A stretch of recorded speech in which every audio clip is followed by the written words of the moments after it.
ओम नमः सिद्धेभ्यः। ओम नमः सिद्धेभ्यः। ओम नमः सिद्धेभ्यः।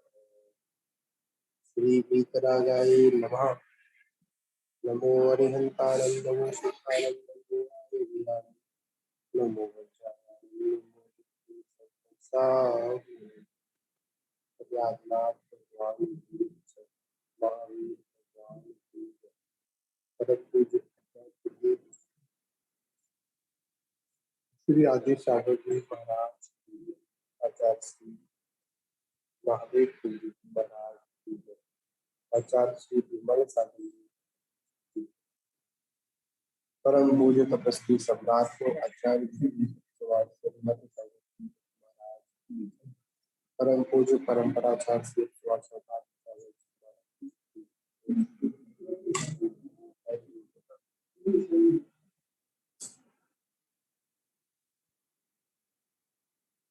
हम सभी लोग चर्चा कर रहे थे गुलिस्तान के ऊपर, और गुलिस्तान के विषय में आचार्य परमेष्ठी ये बता रहे थे कि जो परमात्मा तक की जो यात्रा है वह गुलिस्तान के द्वारा ही संभव। यह जीव उस परम लक्ष्य को प्राप्त करता है तो गुलिस्तानों से होकर ही गुजरता है। तो आज हम लोग यहाँ पर एक छोटी सी चर्चा है गति की अपेक्षा गुलिस्तान की अपेक्षा गति की अपेक्षा गुलिस्तान की बात यहाँ पर आचार्य यहाँ बतला रहे हैं। उसमें आता है कि चार गतियां होती हैं। गति होती है, चार गतियां होती हैं, और इन चारों गतियों के अनुसार हमारे कौन कौन से गुलिस्तान बनते हैं। क्या इन चार गुलिस्तान में कम से कम और अधिक से अधिक कितने गुलिस्तान बोल सकते हैं। तो इसी विषय की चर्चा को यहाँ पर अपन आगे बढ़ा रहे हैं। तो गति कितनी होती है? चार। नरक गति, रेंच गति, मनुष्य गति और देव। तो सबसे पहले यहाँ पर नरक गति और देव गति के बारे में बता रहे हैं कि नरक गति में और देव गति में जीव प्रथम से लेकर चतुर्थ गुलिस्तान तक प्राप्त कर सकते हैं। पहले गुलिस्तान से कहाँ तक? 14, मतलब चौथा गुलिस्तान मिल सकता है। तो मिल सकता है हम तो इतना चारों गतियों की बात नहीं है यहाँ पर, हर गति के अनुसार यहाँ पर बतला रहे हैं। मतलब पहला नरक में, प्रथम नरक में अगर किसी का गुलिस्तान बनेगा, मतलब नरक और देव गति, मतलब या फिर प्रथम गुलिस्तान या फिर द्वितीय गुलिस्तान या तृतीय गुलिस्तान या फिर चतुर्थ गुलिस्तान, ठीक है, चार गुलिस्तान ही प्राप्त कर सकता है। क्यों कर सकता है? उसमें ऊपर गुलिस्तानों को प्राप्त करने की पात्रता नहीं है, क्योंकि जितनी जितनी पात्रता होती है उसके अनुसार ही उन जीवों के उन गुणों की प्राप्ति होती है। और जिनके अंदर पात्रता है वो प्राप्त कर सकते हैं, और जिनके अंदर पात्रता नहीं है तो चाहे वो कितना भी प्रयास करे पर वो पात्रता के अभाव में उन गुण स्थानों को क्या नहीं कर सकते हैं, प्राप्त नहीं कर सकते। तो यहाँ पर क्या है, नरक गति और देव गति के जीवों को या जीव प्रथम से चतुर्थ गुण स्थान तक प्राप्त कर सकते हैं। इन गुण स्थानों को प्राप्त कर सकते हैं।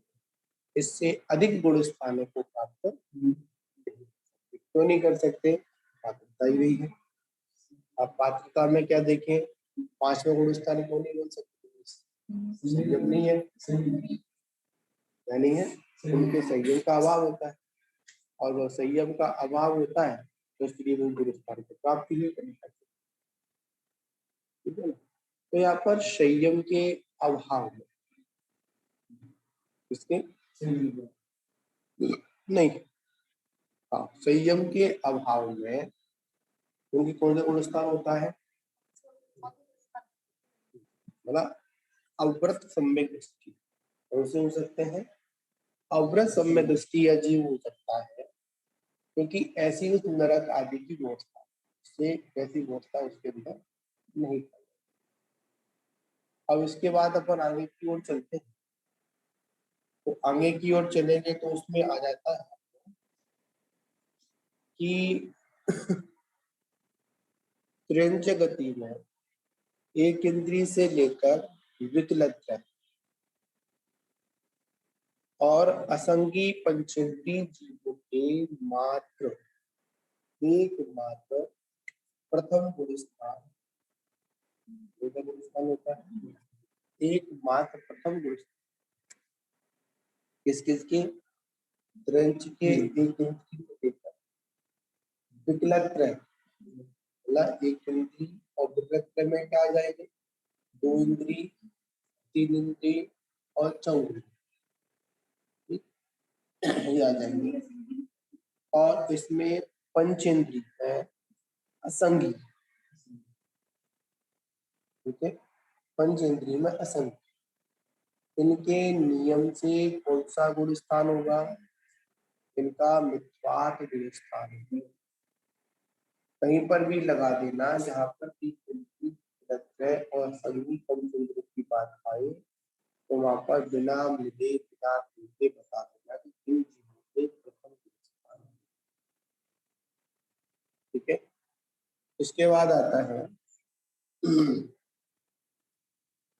मन का अभाव होने के कारण इनके ऊपर के गुण स्थानों को प्राप्त नहीं कर, मतलब यह आ गया कि ऊपर के गुण स्थानों को क्यों प्राप्त नहीं कर पाते? क्या कारण है? मन का अभाव। इसका अभाव, मन का अभाव। ऊपर पात्रता का अभाव था, पात्रता नहीं थी। और नीचे क्या आ गया? एक इंद्री, 2 इंद्री, 4 इंद्री और असंगी पंचेंद्री हो गए। किसका अभाव है? मन का अभाव है। कितने गुण स्थान बनेंगे इनके? इनका प्रथम गुण स्थान ही नियम से तो गुण स्थान रहेगा, प्रथम गुण स्थान ही रहेगा। ठीक है, अब इसके बाद आता है संगी पंचेंद्री त्रियंच। देव शय्यन को प्राप्त कर सकते हैं। जो संगी पंचेंद्री है, त्रियंच पर्याय में कौन है? जो संगी पंचेंद्री त्रियंच है, क्या कर सकते हैं? देव संयम को प्राप्त।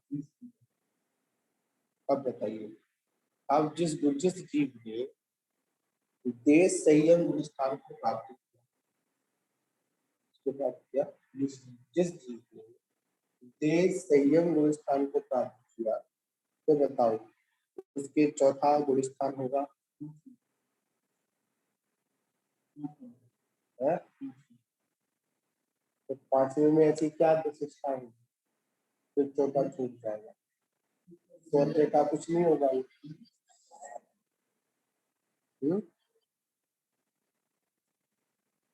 ये 5वां गुण स्थान तो बना, और 5वां गुण स्थान बना तो यहाँ पे बताइए चौथे गुण स्थान में जो सम्यक था वो रहा या छूट गया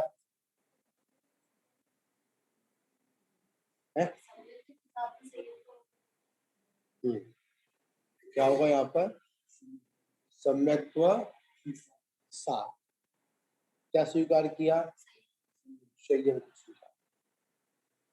क्योंकि ऐसे क्वेश्चन आ सकते हैं। हमने कहा कि 5वां गुण स्थान है, कौन सा गुण स्थान है? पांचवा गुण स्थान है। तो पांचवें गुण स्थान के होने पर चौथे गुण स्थान की क्या भूमिका रही?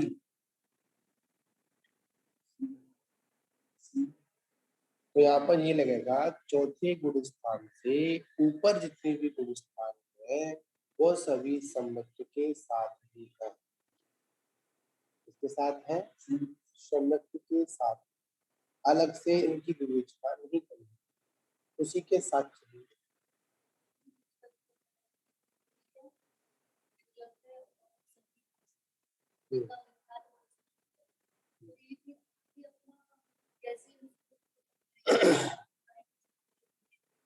देखिए, अच्छा प्रश्न है कि ये जीव जब चौथे गुण मतलब विकलत्व है, इनका प्रथम गुण स्थान, तो आगे की गतियों को कैसे प्राप्त करेंगे?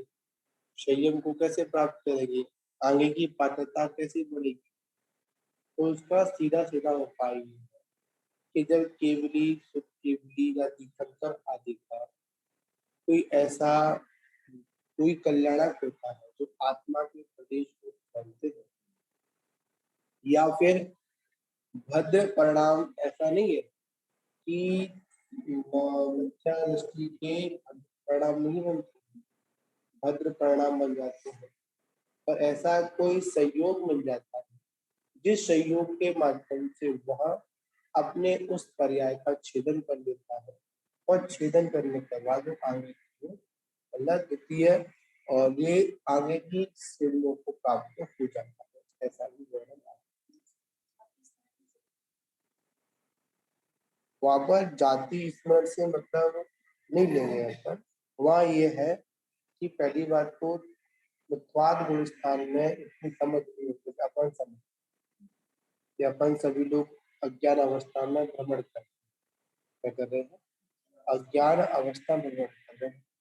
हमारा प्रथम गुण स्थान एक गुण स्थान है, पर ऐसा कोई सहयोग मिल जाता है कि मुलराज निकल गए उस भूमि से, या उनको देख लिया उन्होंने, या आभास किया, उससे क्या उस सूर्य के भद्र परिणाम होंगे। उस भद्र परिणामों के अनुसार क्या होता है कि वो उस पर्याय का छेदन कर कर हम अगली पर्याय को प्राप्त करें। जैसे आता है, जैसे कोई चार रिद्धिधारी मुलराज या कोई तीर्थंकर आदि का समुद्र लग गया और वहां से हवा निकली, तो हवा उनके शरीर को स्पर्श करती हुई गई, स्पर्श करती हुई तो क्या हुआ, उसको छूकर उसके परिणाम में कैसे हुए, भद्र परिणाम। ज्ञान से उसको वह क्या कर लेता है, कैच कर लेता है, और कैच करने से क्या होता है, वो तुरंत इसको प्राप्त भी कर लेता है। ठीक है, तो ये सारे विषय होते हैं। अगर ऐसे अपन कहेंगे तो वो जीव कभी भी उस गति से बाहर निकल ही नहीं पाए, उस गुण स्थान से बाहर निकल ही नहीं पाए। तो ऐसे बहुत से साधन जाते हैं जिन साधनों के माध्यम से वह अपने आप को संभाल देते हैं और आगे बढ़ जाते हैं।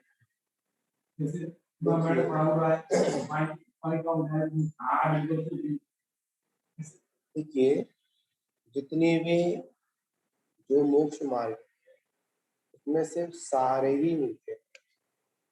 कोई कहे कि तुम्हें पार लगा दे, पार कैसे लगा, सहयोग मिल सकता है, सहारा मिल सकता है। तुम कहो कि वो व्यक्ति पार लगा देगा, उनके भरोसे अगर बैठ जाओ तो ये भूल कभी मत करना। जहाँ तक है महावीर भी सामने हो या कोई तीर्थंकर आदि का भी सहयोग कर दिख जाए, तो ऐसा मत करना कि महावीर को पकड़े बैठे रहना, अरे हमारी नैया ये पार लगा देगी, ये पार लगा देगी। ये तो मात्र आपकी नैया को क्या करेगी, अटक रही होगी, तो उनकी वाणी आपको थोड़ा सा क्या कर देगी, आगे बढ़ा देगी, क्या करेगी, आगे बढ़ा देगी।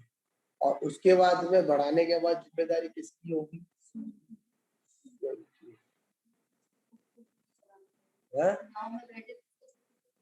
स्वयं ही चलाना पड़ेगा, स्वयं ही उसको डायरेक्शन देना पड़ेगा। तो दूसरा चढ़ाने के लिए तीन है।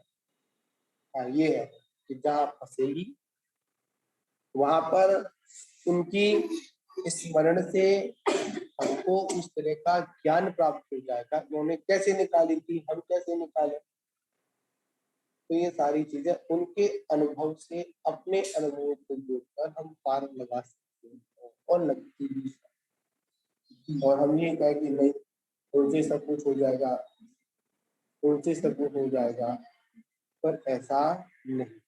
किसी के सहारे बैठ जाना तो ये भी उचित नहीं होता। ठीक है, तो आगे कहते हैं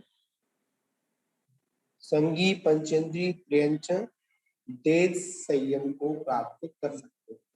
अतः उनमें प्रथम से लेकर पंचम गुण स्थान होता है। मतलब प्रथम जो संगी पंचेंद्रिय होता है उनके पहला गुण स्थान भी होता है और चौथा भी गुण स्थान हो जाता है और पंचम गुण स्थान भी हो जाता है। कोई आश्चर्य की बात नहीं। मनुष्य अपने आत्मा का परिपूर्ण विकास कर सकता है। कौन सा? मात्र मनुष्य ही है जो क्या कर सकता है, अपनी आत्मा का पूर्ण विकास कर सकता है। इसमें सामर्थ्य है, मात्र मनुष्य के अंदर ही ऐसी सामर्थ्य है, वो क्या कर सकता है, पूर्ण विकास कर सकता है। अतः मनुष्य के या मनुष्य में सभी गुण स्थान पाए जाते हैं। पाए जाते हैं, मनुष्य ही ऐसा है इसमें सभी गुण स्थान पाए जाते हैं, क्योंकि वो क्या कर सकता है, अपना पूर्ण विकास कर सकता है। कौन कर सकता है? मनुष्य। मनुष्य में ही ताकत है और किसी में ताकत नहीं। मनुष्य के अंदर वो पात्रता है कि वो सकल संयम को प्राप्त करता, सकल कर्मों का क्षय कर सकता है।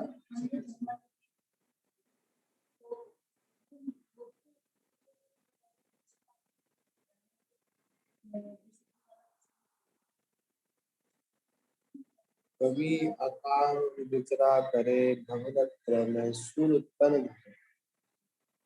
मतलब कभी अकाम निद्रा कर लेते हैं और अकाम निद्रा का फल ये होता है, तो कभी अकाम निद्रा करे भवनत्र, मतलब भवनत्र मतलब भवनवासी देव, व्यंतर देव और ज्योतिष देवों में सुर तर को प्राप्त कर लेते हैं।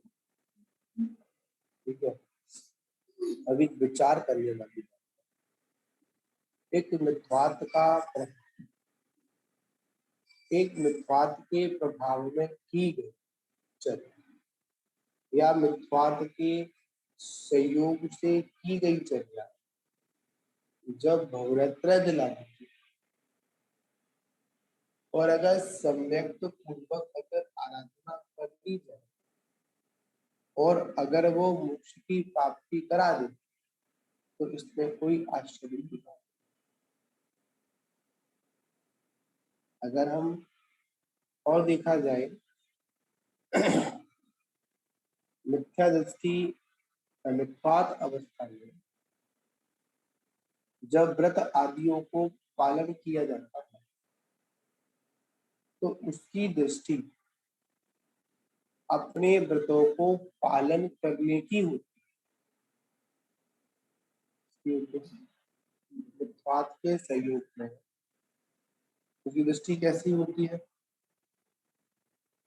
व्रतों को पालन करने की। पर सब में दृष्टि में वो व्रत सोते ही पल जाते हैं, पालने की आवश्यकता नहीं। एक पालता है और एक के पल जाता है। तो एक पालता है, पलना सहजता है और पालन करना मजबूरी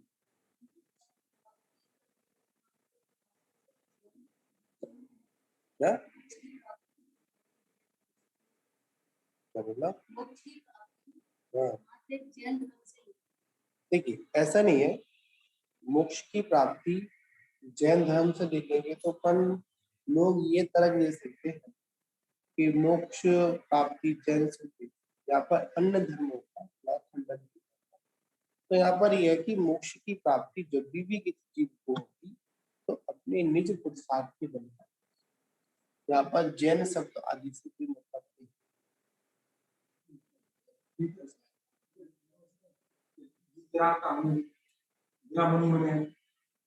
देखिए ये सारे मोक्ष के साधन हैं। अपन क्या है कि नग्नता से मुक्ति होती है, तो नग्नता में तो और भी लोग हैं, क्या उनकी मुक्ति हो रही है? मुनि शब्द तो मुनि तो मुनि है। अन्य तालम्बनी जो होते हैं जो नग्न रहते हैं, क्या उनको मुक्ति हो रही है? क्या तो क्या हम नग्न हो गए, हम इस अवस्था को प्राप्त हो गए, क्या हमको मुक्ति हो रही है? हमको मुक्ति तब होगी जब हमारी आत्म विशुद्धि होगी। क्या होगी? आत्म विशुद्धि होगी, तब जाकर कर्मों की निरता। और हम ये कह के नहीं हम हमारी तो कर्मों की निरता हो जाएगी, हम तो मुनि बन गए, बेकार। हमने किया धरा सब जगह कर दिया बराबर। मुक्ति उन्हीं को प्राप्त होती है जिनकी युक्ति ठीक होती है। तो मतलब मुक्ति किनको होती है? जिनकी युक्ति ठीक, जिनकी युक्ति ठीक नहीं उनको मुक्ति नहीं। युक्ति में सब लगा लो। मोक्ष उनको होता है जो मोक्ष के साधन भूत जितने भी व्रत आदि हैं, जितनी भी जो क्रियाएं हैं, उनको स्वीकार करते हैं, उनको मुक्ति। अब मोक्ष के हेतु क्या है? लगा लो। वितरागता, सर्वज्ञता, हितों की दूसरी, पांचों व्रतों को स्वीकार करना, ज्ञान ध्यान में लगे रहना, ये सब क्या है? मोक्ष के हेतु है। और हम क्या करते हैं, इन मोक्ष के हेतु को ही हम मोक्ष मानते हैं। ये भी हम लोग गलती करते हैं। बिल्कुल सही है। संसार के समस्त जीवों पर दया भाव रखना भी मोक्ष का हेतु है। अब आप जब दया भाव रखोगे तो सबसे पहले आपका अहिंसा व्रत फला नहीं फला। सभी जीव सुखी है, सभी जीव निर्भीक होकर। तो ये क्या है? ये कौन सा ये कौन सा व्रत है? ये कौन सी भावना है? अहिंसा भावना है नहीं। सावध्य को छोड़ो, सावध्य प्रिय को छोड़ो। और जहां तक है कि आप अपनी आत्म साधना में आइए। कहाँ पर आइए? आप अपनी आत्म साधना में आइए, मुक्ति हो जाएगी। पर क्या होता है? हमारी आत्म साधना कहाँ? जितने भी जो तत्व है, देखिए मुक्ति अन्य कहीं से नहीं होती है। परमात्मा अन्य कहीं से आकर स्थापित नहीं होता है। हमारी आत्मा ही परमात्मा बनेगी और है। पर करना क्या होता है? जो आवरण है, इन आवरणों को हटाना।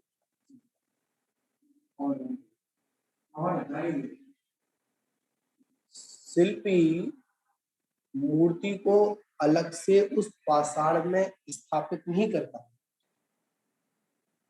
क्या नहीं करता? शिल्पी जो होता है मूर्ति को अलग से कहीं से स्थापित नहीं पर जो मूर्ति के ऊपर जो आवरण थे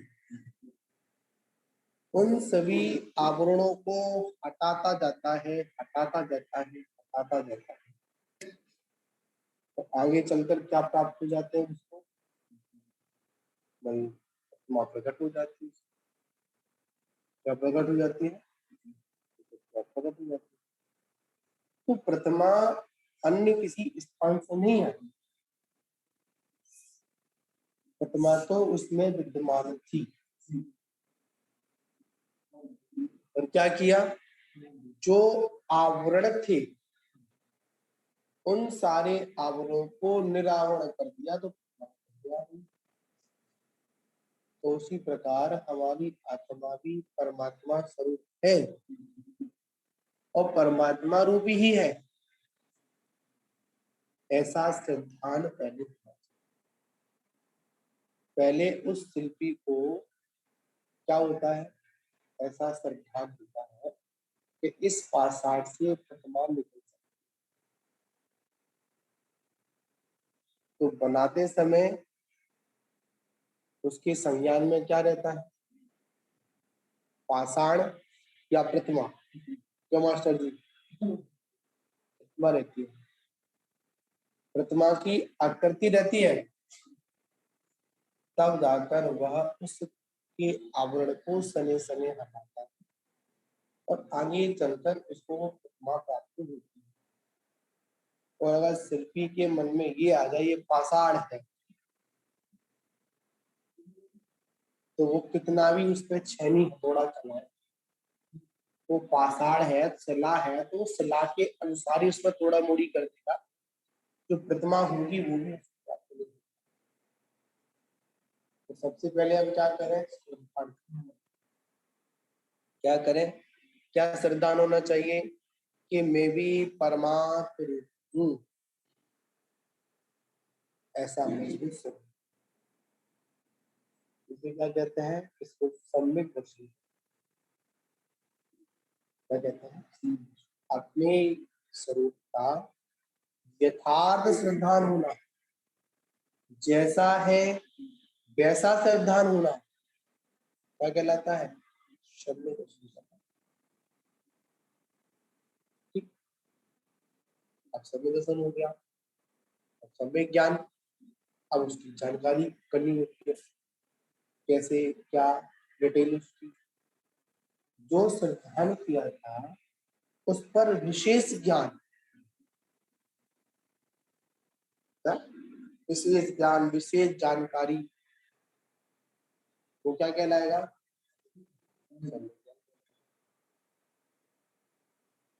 जो श्रद्धान किया, जो ज्ञान में आया। अब जो ज्ञान में आया उस ज्ञान को क्रियात्मक करना,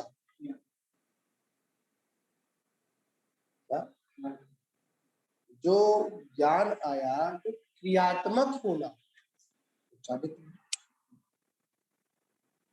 सम्यक दर्शन, सम्यक ज्ञान और सम्यक चारित्र की चर्चा इसमें गुण स्थानों में घटित की जाए। तो प्रथम गुण स्थान से लेकर चतुर्थ गुण स्थान तक दर्शन और ज्ञान, क्या आ गया, दर्शन और ज्ञान। प्रथम गुण स्थान से पंचम गुण स्थान तक सम्यक दर्शन, दर्शन, ज्ञान और एक देश चारित्र। प्रथम गुण स्थान से लेकर छठे गुण स्थान तक दर्शन, ज्ञान और सकल चारित्र, संपूर्ण चारित्र। प्रथम गुण स्थान से लेकर 12वें गुण स्थान तक सकल संयम की उत्कृष्टता, क्या, सकल संयम की उत्कृष्टता, और 13वें गुण स्थान में उसका फल।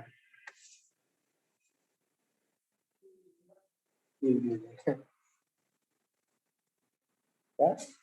क्या हो जाता है?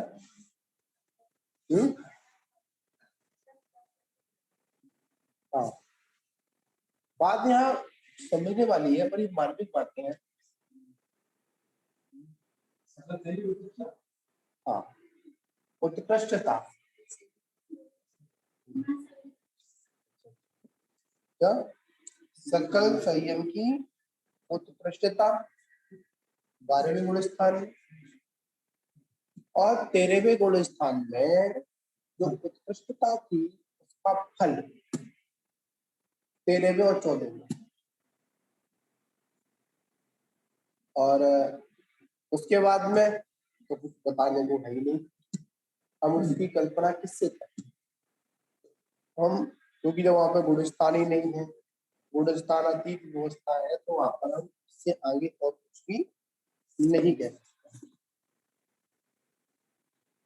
तो इसी विषय को आचार्य बता रहे हैं कि मनुष्य के अंदर ही क्या सकल गुण स्थान, मतलब सभी गुण स्थान प्राप्त करने की योग्यता, क्षमता होती है। तो जहां तक है मनुष्य के अंदर भगवान बनने की योग्यता अगर है तो किसके अंदर है? मनुष्य जाति वाला जीव, मनुष्य गति का जीव कहीं पर भी जा सकता है, चारों गतियों में भी घूमना कर सकता है, और चारों गतियों से छूट कर मुक्ति को प्राप्त कर सकता है। पर वर्तमान काल में भारत क्षेत्र में मनुष्यों के सत्तम गुण स्थान से ऊपर नहीं, क्या नहीं होता। तो यहाँ पर भी स्व अतिशय, एक स्व स्थान होता है, एक सातिशय जिसमें माँ स्व स्थान तक ही सीमित है। कहाँ तक सीमित है? स्व स्थान तक सीमित है, सात से गुण स्थान तक सीमित नहीं। तो भरत क्षेत्र में, मतलब वर्तमान समय में हम भरत क्षेत्र में हैं, और भरत क्षेत्र के अनुसार ही ऐरावत क्षेत्र की व्यवस्था है। तो भरत और ऐरावत क्षेत्र में मनुष्य सत्तम गुण स्थान से ऊपर नहीं है, क्योंकि वर्तमान में उत्तम शरीर का अभाव, इसका अभाव है, शरीर का अभाव है। जब शैलन का अभाव होता है, उस शैलन के अभाव में क्या करता है वह जीव? आगे को प्राप्त नहीं कर पाता, आगे की गतियों, मतलब आगे की जो गुण स्थान है उनको प्राप्त नहीं करता, क्योंकि शैलन के अनुसार ही हमारे परिणाम भी जैसे होते हैं वैसे ही होते हैं।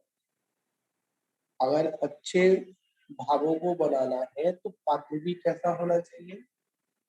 हमारा अच्छी क्वालिटी का होना चाहिए, तब जाकर वो तपेगा, तब जाकर वो अंतरंग से भी क्या होगा? सुंदर। ठीक है, तो यहाँ पर गतियों की अपेक्षा गुण स्थान का वर्णन हम लोग किया है।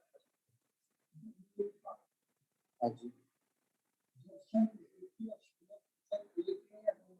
एक ही, चाहे अपन उसको दर्शन दृष्टि कह दें, चाहे उसको संदेह दर्शन कह दें, सभी में आता है 25 दोषों से रहित जो दर्शन है वो सम्यक दर्शन है, और वही दर्शन विशुद्धि है। सम्यक दर्शन कह दें या जो हमारे पास दर्शन है उसकी विशुद्धि कह दें, ये सब कब है? कि जब हम सम्यक दृष्टि करें। अगर हमारे अंदर 25 दोष है और कितना भी हम सम्यक दर्शन को प्राप्त करने के लिए प्रयत्न करें, तो आचार्य कहते हैं वो प्रयत्न आपका कभी भी सफल नहीं होगा। दोष अवस्था में, दोष अवस्था में हम कितना भी निर्मल भाव रखें, कितना भी अच्छा काम करें, और दोस्त अवस्था को दोस्त अवस्था, मतलब गंदे पात्र में, मिट्टी वाले पात्र में, जिस पात्र में मिट्टी लगी, और उस पात्र में अगर हम क्या करें? दूध रखें, तो फटना निश्चित है। क्यों फटा? क्यों? ठीक। तो उसी प्रकार हम मिथ्वात अवस्था में कितने भी अच्छे तपस्वण आदि करें, पर जैसी अवस्था हमको प्राप्त होनी चाहिए वैसी अवस्था प्राप्त नहीं हो पाती। क्यों नहीं हो पाती? मिथ्वात का क्या है? सानिध्य, मिथ्वात से लगा हुआ। ठीक। यहाँ पर गुण स्थानों की चर्चा की, तो गुण स्थान में आप लोग समझ गए होंगे यहाँ पर, क्योंकि गुण स्थान को समझना अत्यंत आवश्यक। गुण स्थान कितने होते हैं, नाम बताएंगे? तो स्वागत जी, गुण स्थानों के नाम बताइए। नाम बताइए।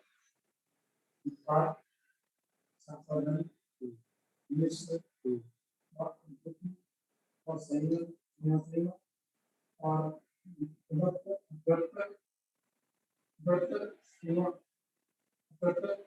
और विविधीकरण और विविधीकरण और सुचारण 600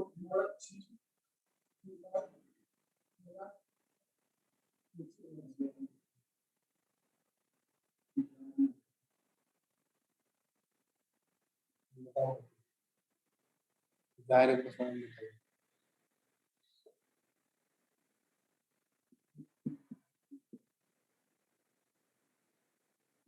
पहला मिथ्वात, साधन, मिश्र, अग्र सम्यदस्ति, देश प्रति, प्रमत्त, आप्रगत, सातवीं गुण स्थान। अपूर्वकरण, अनुवर्तीकरण, सूक्ष्म सांप्राय, सूक्ष्म सांप्राय, उपशांत मोह, शीघ्र, संयोग केवली, अयोग। कितने गुण स्थान होते हैं? 14 गुण स्थान। इन 14 गुण स्थानों को हम सभी लोगों को इनके नाम और इनके परिभाषा हम लोगों को याद रखना चाहिए। क्यों? जब तक हमको इनकी परिभाषा और इनके नाम हम लोगों को याद नहीं होंगे, तब तक हम इन जैसी क्रिया